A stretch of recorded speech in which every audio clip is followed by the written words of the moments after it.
అందరికీ నమస్తే అండి. మా కేఎస్ ప్రసాద్ గారి యూట్యూబ్ చూడాలా? ఆవేదన మాట, బాధ మాట మామూలు బాధ కాదు. ఇది అమ్మ జీవితం అలాగని రాష్ట్ర ప్రభుత్వం అంటే అప్పులు చేసిందంట. వీడు సాక్షి డెబిట్లు ఏడ్చేస్తున్నాడు, ఆవేశపడిపోతున్నాడు. పెద్ద పెద్ద కేకలు, పెద్ద పెద్ద రంకులు, ఆక్రోశం మాట్లాడికి. ఒకసారి ఆడు ఏమైనా ఎడుతున్నాడు చూడండి, వినిపిస్తా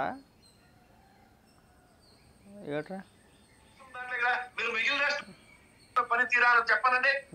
కేంద్ర ప్రభుత్వం ఇష్టం దాంట్లో కదా మీరు మిగిలిన రాష్ట్రాలకు ఎందుకంటే అవి ఇష్టపడలేదు. నేను ఇందాక చెప్పిన స్టాటిస్టిక్స్ ప్రకారం పరిధిని సద్వినియోగపరిచిన ఒక రాష్ట్రం కింద అభివర్ణించిన ఆంధ్రప్రదేశ్ కి అపవాదం మోసే కార్యక్రమం తెరలేపినప్పుడు వీళ్ళు వచ్చి సంపద సృష్టిస్తున్న ప్రభుత్వ స్థాపన అయిన తర్వాత with in span of 3 weeks లోనే 7,000 కోట్లు అప్పులు చేస్తారంటే ఏం చెప్పాలా? పిచ్చినా కొడక, నీకు నాకు పరిచయం ఉంది, ఎక్కువ మాట్లాడకూడదని చెప్పి చాలా సందర్భాలు అనుకున్నాను. కానీ పిచ్చినా కొడక గవర్నమెంట్ వచ్చి 3 వారాలు అయిందంతే. ఇంకా నెల కూడా అవలా. జగన్మోహన్ రెడ్డి పీకి కట్టలు కట్టేమి వెళ్ళిపోలా. రాష్ట్ర ఖజానాలో రాష్ట్ర ఖజానా జీరో. రాష్ట్ర ఖజానా ఎంతరా? జీరో. పోనీ రాష్ట్రానికి ఆదాయ మార్గాలు ఏమన్నా కల్పించాడా, ఆదాయం సృష్టించే విధంగానే పరిపాలన చేసాడంటే అది కూడా లేదు. బోకు ఒరే విశ్లేషకుడా, సొంట విను బాగా. రాష్ట్రానికి ఆదాయం కల్పించే విధంగా పరిపాలన చేయలే. ఆ విధంగా పరిపాలన చేసేయడానికి రాష్ట్రానికి ఆదాయం వస్తుంది కదా, నువ్వు ఎందుకు అప్పులు చేసావని అడిగితే బ్రహ్మాండంగా ఉండేది. రాష్ట్రానికి జగన్మోహన్ రెడ్డి పీకిందేమని ఉంటే చెప్పండి రా వచ్చి ఇక్కడ మీరు వచ్చి. 3 వారాల్లో 7,000 కోట్ల రూపాయలు అప్పులు చేశారు. జగన్మోహన్ రెడ్డి పీకింది ఏంట్రా మరి? 5 ఏళ్ల కాలంలోని 14 లక్షల కోట్ల రూపాయలు అప్పు చేసాడంట. అధికారులే తల్ల పట్టుకుంటున్నారు. ఏ శాఖలను ఎంత అప్పు చేసాడు, దేని తాకట్టు పెట్టాడు, ఏ కార్పొరేషన్ల పేరు ఎంత అప్పు చేశాడని చెప్పేసి అని ఇవాళ వచ్చిన మొనమాటలు చెప్పాలి మా దగ్గర. కేఎస్ ప్రసాద్ గారు చాలా సందర్భాల్లో చెప్పాం, మా గట్టిగా మాట్లాడితే బాగోదని చెప్పేసి అని మాట్లాడట. మీకు నాకున్న పరిచయం మూలంగా చెప్తున్నాను నేను. అనవసరమైన మాటలు మాట్లాడవద్దు. ప్రభుత్వం వచ్చి ఎన్ని రోజులు అవుతుంది? 3 వారాలు అవుతుంది. ఖజానా సున్నా. మరి జీతాలు ఎక్కడి తెస్తారో? మీ అమ్మ మొగుడిస్తాడా? రాష్ట్రానికి జగన్మోహన్ రెడ్డి కల్పించిన ఆదాయ వనరులు ఏంటయ్యా చెప్పోసారి. పెద్ద పెద్ద కేకలు వేస్తున్నావు దేనికి? చచ్చిపోయేలా ఉన్నావు దేనికి? బీపీ ఎందుకు వస్తుంది నీకు? అరిచేస్తున్నాడు పెద్ద పెద్దగా. 7,000 కోట్ల రూపాయలు అప్పు చేసాడు జగన్మోహన్ రెడ్డి. నెలకి 25,000 కోట్ల రూపాయలు అప్పు చేసేవాడు మొండ. జగన్మోహన్ రెడ్డి నెలకి 25,000 కోట్ల రూపాయలు అప్పు చేసేవాడు పనికిమాల మొండ. ఈ మొన్న కొడుకు మాత్రం తెలీదు. ఈడొక విశ్లేషకుడు బోగ్గాడు. పోరం బోక ఎదవల్లారా, గుడ్డలు నుంచి చేసుకుంటున్నావు ఇవాళ సాక్షిలో కూర్చొని. చచ్చిపోయి ఎదవాలని సిగ్గు వచ్చింది నీకు. ఎన్నిసార్లు చెప్పినా ఎదవ పీత పొరకి సిగ్గు శరం అంటుంది ఏది రాదురా నీకు, అసలు రాదు నీకు. అసలు చాలా సందర్భాల్లో చెప్పాం. నీకు జగన్మోహన్ రెడ్డి బంద్ చేయాలనుకుంటే కనుక వైఎస్ఆర్సీపీ పార్టీ కన్వా కప్పేసుకోరా. కన్వా కప్పేసుకొని ఏది మాట్లాడినా పర్వాలేదు, బ్రహ్మాండంగా ఉంటుంది, మేము ఒప్పుకుంటాం దానికి. నువ్వు విశ్లేషకుడు అన్నావంటే చెప్పు తెగిపోదొరే.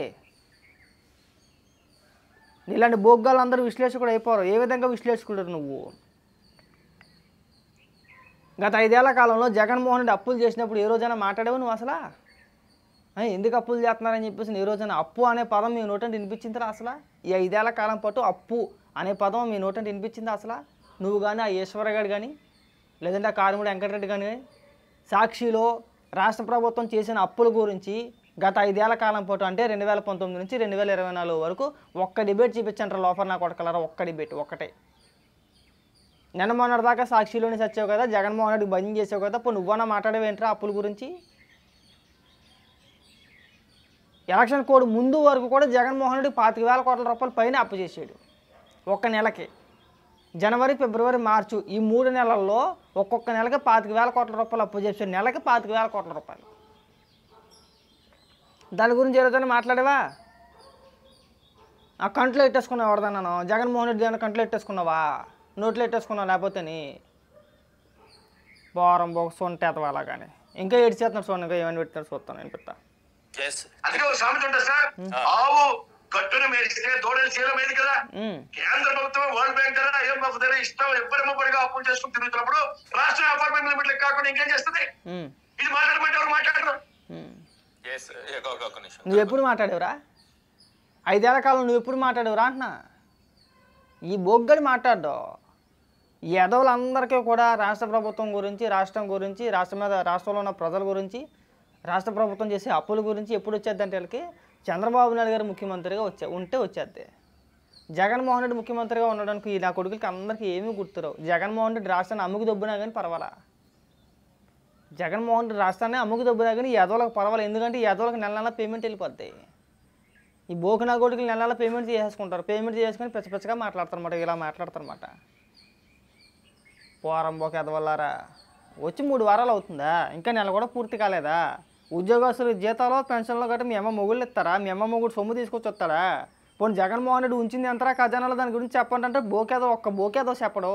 ఖజానాలో ఎంత ఉంచాడు జగన్మోహన్ రెడ్డి?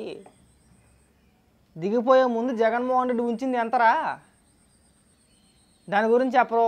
పోనీ పక్కన పెట్టేది. జగన్మోహన్ రెడ్డి ఖజానాలో ఏం ఉంచలేదు. రాష్ట్రానికి నెల నెల ఆదాయం వచ్చేస్తుంది కదా అని మాట్లాడుతున్నారు ఈ పోరంబోకేతోలో. రాష్ట్రానికి వచ్చే ఆదాయం ఎంతరా?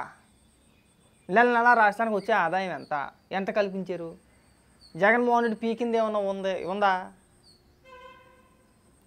ఇంకా చంద్రబాబు నాయుడు గారు కల్పించిన ఆదాయం కంటే కూడా 25% లెస్ మాట. అంటే తీసి పడదొబ్బాడు, అంటే చెడదెంగాడు మాట.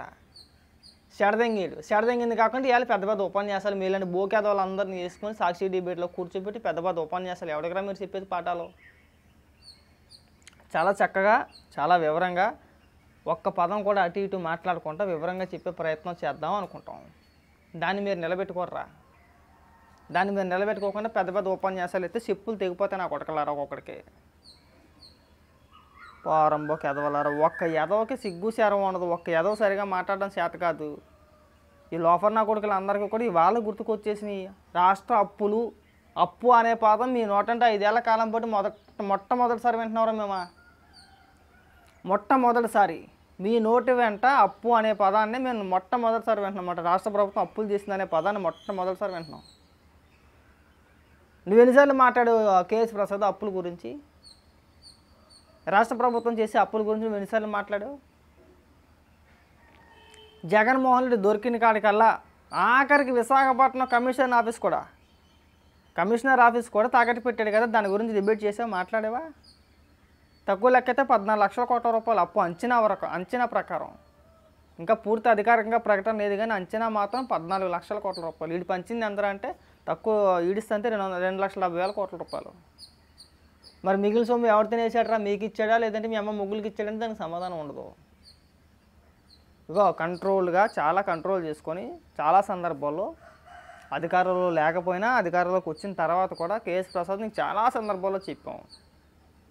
నువ్వు విష ప్రచారం చేస్తున్నావు, నువ్వు విషం కక్కే ప్రయత్నం చేస్తున్నావు, నీ వాదనలో పసలేదు, నువ్వు చెప్పే దాంట్లో మ్యాటర్ లేదు, నువ్వు ఏకపక్షంగా వ్యవహరిస్తున్నావు, జగన్మోహన్ రెడ్డికి బంద్ చేస్తున్నావు, నీ పేమెంట్ కోసం నీ సొంత అవసరాల కోసం రాష్ట్రం మీద విషం కక్కే ప్రయత్నాలు చేయమాకని చెప్పి చాలా సందర్భాల్లో చెప్పాం. విన్నావా?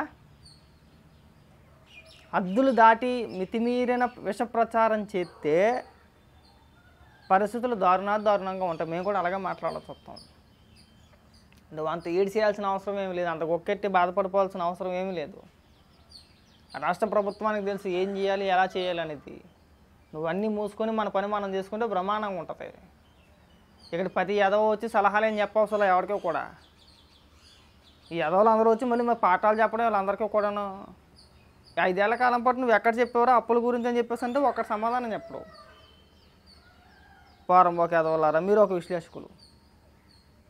వయసులో పెద్దవాడు అయినా సరే తప్పట్లేదు అబ్బాయి. ఇంక నువ్వు ఎంత గింజుకున్నా కానీ ఉపయోగం లేదు. నన్ను అలా అంటున్నారు, నన్ను ఇలా అంటున్నారు అన్నా కానీ ఉపయోగమే లేదు. నువ్వు ఒక పేటీఎం కుక్కవే. నేను పక్కా చెప్తున్నా, మళ్ళీ చెప్తున్నా, నువ్వు ఒక పేటీఎం కుక్కవంతే.